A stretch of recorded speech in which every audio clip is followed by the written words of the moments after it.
नमस्कार, प्रणाम। मेरा नाम है विवेक और इस वक्त मैं मौजूद हूँ पटना में और हमारे साथ कौन है? सबसे पहले तो मैं कैमरामैन को बोलूँगा एक बार इधर फ़ोकस कीजिए। हमारे साथ बिहार की शेरनी अक्षरा जी हैं। सबसे पहले तो अक्षरा जी स्वागत है आपका। Thank you very much. पर जब भी मैं सुनती हूँ शेरनी शेरनी, आज मैं शो में गई थी वहां पे भी शेरनी शेरनी मुझे आपकी दहाड़ जो है ना, वो बाकी मेरा लड़कियों को सबको नाम प्रेरित नाम ही करते हैं। नाम रख दिया है आप लोगों ने। क्या बात अच्छा एक फ़ैन भी आई हुई हैं, बहुत दूर से आई हुई हैं। सबसे पहले तो अपना टैटू दिखा दीजिए। नीचे मुलाकात हुई थी, बहुत देर से वे वेट कर रही थी। सबसे पहले तो आप टैटू देखिए, क्या ज़बरदस्त टैटू बना हुआ है। मैं शॉक्ड हूँ जब से मैंने देखा है कि मतलब इतना ज़्यादा भी कोई प्यार कर सकता है। मेरे लिए ये पहली बार ऐसा कुछ है और it's a big surprise for me. तो मैं निशब्द हूँ इस मामले में, मैं क्या ही बोलूँ बस आपका नाम क्या हुआ? नेहा न्यारे नेहा नील। कहाँ से आप आई हैं? कैमूर भगवा। मतलब कैमूर से अक्षरा जी के लिए यहाँ पे कहाँ से आपने ये सारा टैटू जो है कहाँ से बनवाया? टैटू तो मैं दिल्ली में बनवाई थी गाजियाबाद में। कितना तकलीफ होता है टैटू बनवाना और उसको आजीवन रखना और घर वालों का सहमति मिलना उसमें? हाँ, हमारे मम्मी पे मैं बोल रही थी मतलब दीदी का पिक्चर गाना सब कुछ देखते हैं तो मेरी मम्मी बोलती है कि अक्षरा दीदी को जब देखो तब मेरी मम्मी पापा सब लोग पहचानते जानते हैं। मम्मी पापा से गाली सुनवाती हो नहीं नहीं दीदी ऐसा कोई बात नहीं, मेरी मम्मी पापा सब लोग बहुत आज बहुत वो लोग खुश हैं कि आज मैं आपसे मिली हूँ। सबको पता है। और मैं दिल्ली में बनवाई थी, खुद मेरे पापा पैसा दिए थे, मैं जिद की थी कि मेरी दीदी का टैटू बनवाएंगे। तो मेरे पापा बोले ठीक है, तो यहाँ दिल्ली में बनवाए थे। और रही बात दर्द उर्द का, तो मेरी दीदी को इतना मानते हैं, इतना प्यार मोहब्बत करते हैं कि मेरे को कुछ दर्द नहीं हुआ। दीदी के सोच सोच के मैं बनवा ली, कुछ नहीं हुआ। मैम बड़ा टैटू का प्रचलन चला है इन दिनों भोजपुरी में। सभी लोगों के टैटू बने हैं लेकिन किसी फीमेल सिंगर का, किसी फीमेल एक्ट्रेस का इस तरीके का टैटू और एक लड़की बनवा के आती है तो कैसा महसूस होता है? एक तो वो चीज़ और दूसरी चीज़ कि कितना ये टैटू को लेके बवाल जो चल रहा है इंडस्ट्री में कि टैटू बनवाना है, काम पाना है, इसको लेकर के आप क्या सोचती है? दोनों सवाल। अ, सबसे पहले तो टैटू बनवाना है, काम पाना है, ये लॉजिक मेरे समझ से परे है। क्योंकि अगर ऐसा कोई कहता है तो कोई काम पाने के लिए भी अगर अपने आप को दर्द देता है और तुमको मानता है एज अ कलाकार, वो आपके लिए बहुत बड़ी बात है। अगर आपके लिए कोई 2 मिनट भी इस वक्त निकाल रहा है या आपको देखता है या आपके लिए इतना एफर्ट लगाता है, वो आपके लिए बहुत बड़ी बात है।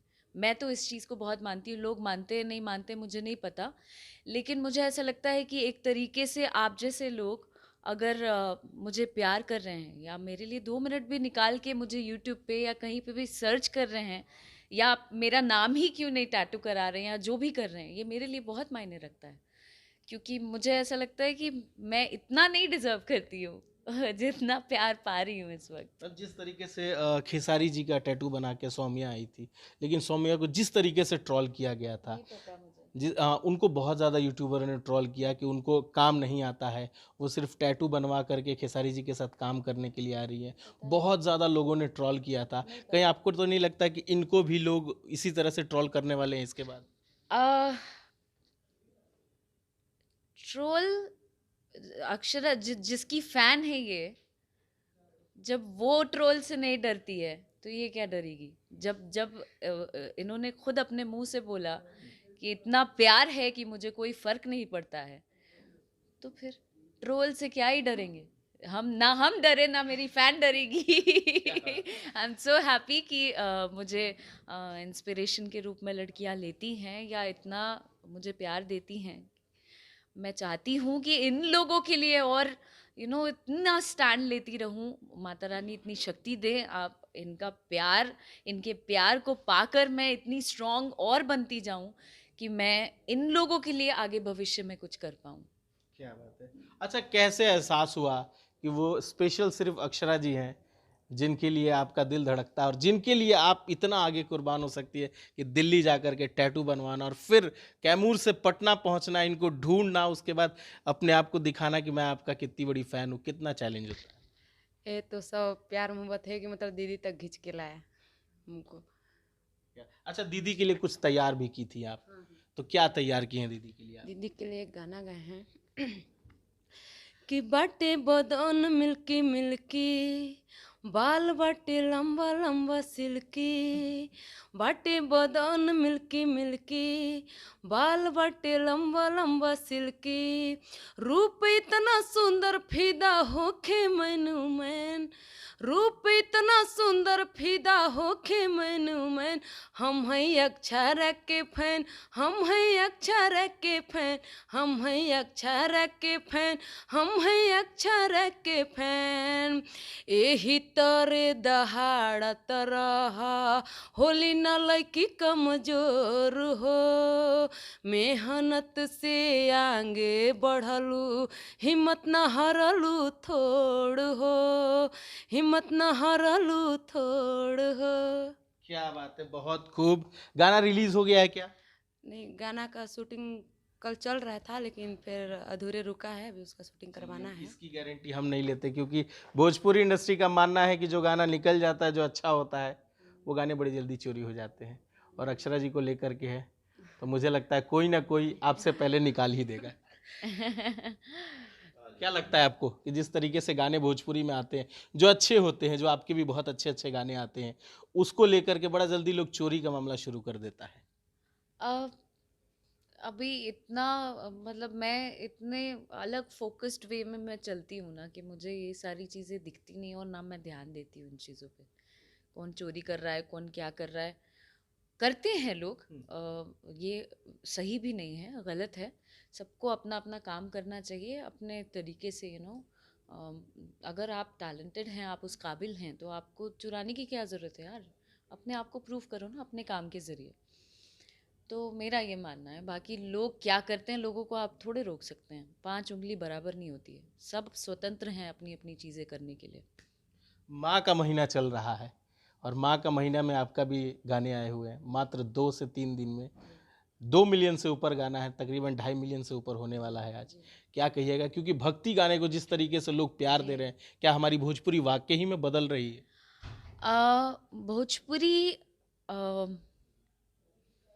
भोजपुरी में हम जैसे कलाकार भी हैं और भी बहुत सारे कलाकार ऐसे हैं जो भोजपुरी का सोच के, भोजपुरी की इज्जत, उनकी गरिमा, अपने संस्कारों को, अपनी मिट्टी को, सबको याद करके चलते हैं। और भी कलाकार हैं जो ऐसे गाने लाते हैं जो सिर्फ और सिर्फ माँ के ऊपर हो, अदर चीज़ें उसमें इन्वॉल्व्ड ना हो कि अरे कोई कुछ गा रहा है, कोई कुछ गा रहा है। देवी गीत को भी देवी गीत टाइप नहीं करते हैं ट्रीट, कुछ भी गा देते हैं। लेकिन हमारे जैसे लोग भी एग्जिस्ट करते हैं जो मेहनत कर रहे हैं, और देर सवेर ही सही, मुझे लगता है कि हमारे दर्शक उनमें से भी हैं, श्रोता उनमें से भी हैं जो ऐसे गानों को एक्सेप्ट करेंगे। और आज जिस तरीके से आपसे सुनने को मिल रहा है कि ये गाना बहुत तेज़ी से वायरल हो रहा है और लोग पसंद कर रहे हैं। अभी मैं शो के दौरान जब रास्ते में लौट रही थी, तब मैंने खुद अपने कान से सुना, पंडाल लग रहा था, वहाँ पे ये गाना बज रहा था। So I was so excited and happy कि एक कलाकार होके जब आप मेहनत करते हैं और कुछ अच्छी चीज़ परोसते हैं दर्शकों को एंटरटेन करने के लिए, और इस तरीके का रिस्पांस आता है, जहाँ कहा जाता है कि भाई देवी गीत या ऐसे तरह के गाने नहीं चलेंगे और आपका व्यूज़ नहीं आएगा, मुझे लगता है कि ये प्रमाण उनके है। लिए करारा जवाब है ये। हाँ, ये जवाब क्या है, ये प्रमाण है। और मैं इसी तरीके से और भी कुछ ना कुछ नया करती रहूँगी, और इस साल का बहुत बड़ा देवी गीत मेरे खुद के चैनल से भी आने वाला है। और भी बहुत सारे गाने वर्ल्ड वाइड से, सारेगामा, हम भोजपुरी से, टी सीरीज़ से, बहुत सारे बैक टू बैक गाने आने वाले हैं। तो मैं चाहती हूँ दर्शक अपना बहुत सारा प्यार दें। इस साल मैं मेरी माँ के साथ भी आ रही हूँ टी सीरीज़ चैनल से, कि मेरी मैया जैसा, मेरी मैया तू अपने जैसा मुझे माँ दिया है। सो ये भी एक गाना है जो माँ से माँ को अर्पित है।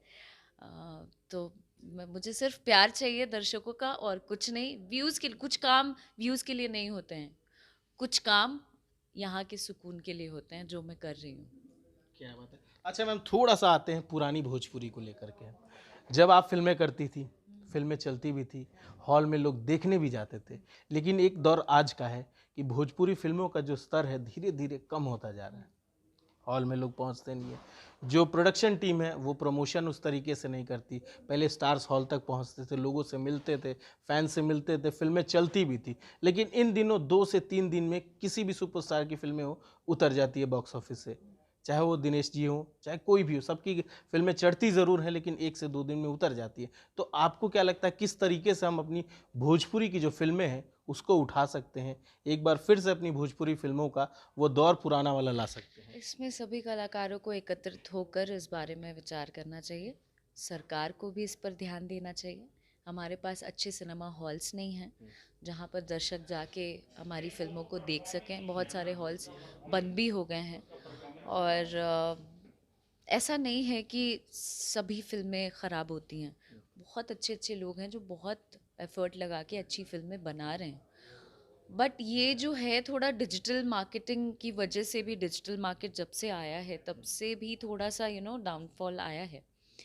बट चीज़ें सुधरेंगी, आई होप सो कि कब तक की उम्मीद की जाए? मेहनत जारी है। देखिए, दर्शकों से अपील है कि आप अच्छी फिल्मों को सराहें, अच्छी फिल्मों को प्रमोट करें, देखें और अपने जो भी स्टार्स हैं सबको पसंद करते हैं आप, जिनकी भी फिल्में आपको बहुत पसंद है जाकर देखें सिनेमा घरों में, ताकि हमारी भोजपुरी फिल्में भी जीवित रहें। एक दो कड़वे सवाल है जो मैं आपसे करना चाहूँगा, आपकी मर्जी हो, अगर आप बोलना चाहें तो ठीक है, नहीं तो आप उसको नो कर दीजिएगा। क्योंकि जिस तरीके से आपको लगातार यूट्यूबर्स ट्रोल करते हैं या जिस तरीके से इंडस्ट्री के लोग जो आपको पसंद नहीं करते वो ट्रोल करते हैं और कहते हैं कि अक्षरा जी को रोना भी होता है तो वो मेकअप करके आके रोती हैं। ओए अगर ऐसी सोच है तो देखो, अपना अपना नज़रिया है। वो कहते हैं ना, अम, हमारा अपना नज़रिया है। मेरा देखने का अलग है, आपका देखने का अलग है। बहुत से लोग उसको मुझे सांत्वना भी देंगे। बहुत से लोग बोलेंगे अरे बेचारी यार तकलीफ में है। तो जब सीता मैया को नहीं छोड़ा गया तो हम तो बहुत छोटे से कलाकार हैं यार। तो मैं दर्शकों के लिए कोई मतलब जो जैसा भी ट्रोल करता है, मेरे लिए नेगेटिव बोलता है, हालांकि मैंने कभी ऐसी ज़रूरत नहीं पड़ी कि मैं मेकअप लगा के रोऊं। इंसान हूँ, कभी भी भावुक हो सकती हूँ, सबको अधिकार है अपनी लाइफ जीने का। इमोशन पे कंट्रोल थोड़े है किसी का। तो सबका अपना अपना नज़रिया है। मैं इस बारे में क्या ही टिप्पणी करूँ, मैं उनको भी गलत नहीं बोलना चाहती। एक और सवाल बड़ा अभी हाल फिलहाल के दिनों में जिस तरीके से आपकी छवि को खराब बाकी करने की। यूट्यूबर्स जितने हाँ, हैं उनको नमन करती हूँ कि उन्हीं पे आ रहे थे मैं सवाल पे मैम, कि जिस तरीके से आपकी छवि को धूमिल करने की कोशिश की जा रही है या आपके व्यक्तित्व को कुछ भी थंबनेल लगा करके, कुछ भी मुद्दे को लगा करके आपकी जिस तरह की छवि है बिहार में, जिस तरह आपको दिखाया जाता है बिहार में, कुछ यूट्यूबरों के कारण आपकी छवि खराब होती जा रही है, तो उस पर आप क्या कहिएगा? मेरे इतने सालों की मेहनत, मेरा बेशक बहुत छोटा नाम है लेकिन इनके बदौलत नहीं है। और इतनी सालों की मेहनत जो है मेरी, ये चंद यूट्यूबर्स नहीं तय कर सकते हैं। और मेरा इमेज या मैं कैसी हूँ, मेरा व्यक्तित्व इनसे नहीं पता चलेगा। जिनको जानना है वो ऑलरेडी जान रहे हैं कि मैं क्या हूँ। तो इनको बोलने दीजिए। ऐसे देखिए, आलोचनाएं जब तक नहीं होंगी पता कैसे चलेगा कि अक्षरा सिंह भी कोई एक शख्सियत है। तो आलोचनाएं उतनी ही होनी चाहिए। I take it in a very positive way. लोग थक जाएंगे, मैं बता रही हूँ। मेरी सोच इतनी पॉजिटिव है ना, मैं हर चीज़ों को इस तरीके से लेती हूँ कि कितना भी कुछ हो जाए मैं उसको अपने ऊपर हावी नहीं होने देती। तो वो भौंकते रह जाएंगे, बोलते रह जाएंगे बेचारे। उनको मैं सांत्वना मैं देती हूँ उनको कि यार कुछ तो करो। मैं मैं कुछ तो हूँ कि दिन भर अपना इतना समय मेरे ऊपर ज़ाया करते हैं, मेरा नाम लेके अपना घर चलाते हैं, 2 पैसा कमाते हैं। ईश्वर उसी तरीके से ज़रिया बनाए मुझे, और क्या। क्या बात है। नेहा जी के लिए क्या कहिएगा, क्योंकि इतनी दूर से आई है? नेहा जी के लिए आई एम सो थैंकफुल। मैं चाहती हूँ कि देखो, आपने ये मेरे लिए बनाया है, मैं इसकी बहुत कद्र करती हूँ। आगे से आप इस तरीके का कोई कदम नहीं उठाएंगी। आपके दिल में मेरे लिए प्यार है, वो मेरे लिए बहुत है, ठीक है ना। आप एक कॉल करेंगी, एक मैसेज करेंगी, दीदी मुझे ज़रूरत है, दीदी हमेशा आपके साथ रहेंगी, ठीक है। और अपने मेहनत के दम पे, जैसे आज इन्होंने कहा ना, एक बात कह दी, ये मत होने देना, ये मत होने देना। जो इन्होंने कहा कि फेम पाने के लिए टैटू बनवा लिया, ये मत होने देना। खूब मेहनत करना, खूब आगे बढ़ना, जब भी मेरी ज़रूरत पड़ेगी मैं हमेशा रहूँगी साथ में। Thank you. क्या आगे भी हो सकता है कि कभी इन केस आपके साथ ये किसी गाने में नजर आ जाए? क्यों नहीं, अच्छे टैलेंटेड लोग को क्यों नहीं काम दूंगी। अब मैं तो जितने यहाँ के आम कलाकार भी हैं जो आगे बढ़ना चाहते हैं, मैं सामने से पहल करूँगी और मैं सबके लिए, मेरा दरवाज़ा खुला है। बिल्कुल बोलें मुझे, I am just a call away, एक ईमेल छोड़ें कि मुझे ज़रूरत है, मुझे आपके चैनल द्वारा या आपके हेल्प से मुझे गाना मिल जाए, या मैं कुछ अच्छा करना चाहता हूँ, तो जो डिज़र्व करते हैं, जो टैलेंटेड हैं, उनकी ज़रूर मदद करूँगी, हमेशा खड़ी रहूँगी। मेरे साथ तो कोई नहीं था, लेकिन मैं ज़रूर रहूँगी। क्या बात है। और वो तमाम दर्शक जो फैंस हैं आपके, जो रात दिन आपके लिए इंतजार करते, उनके लिए क्या कहिएगा?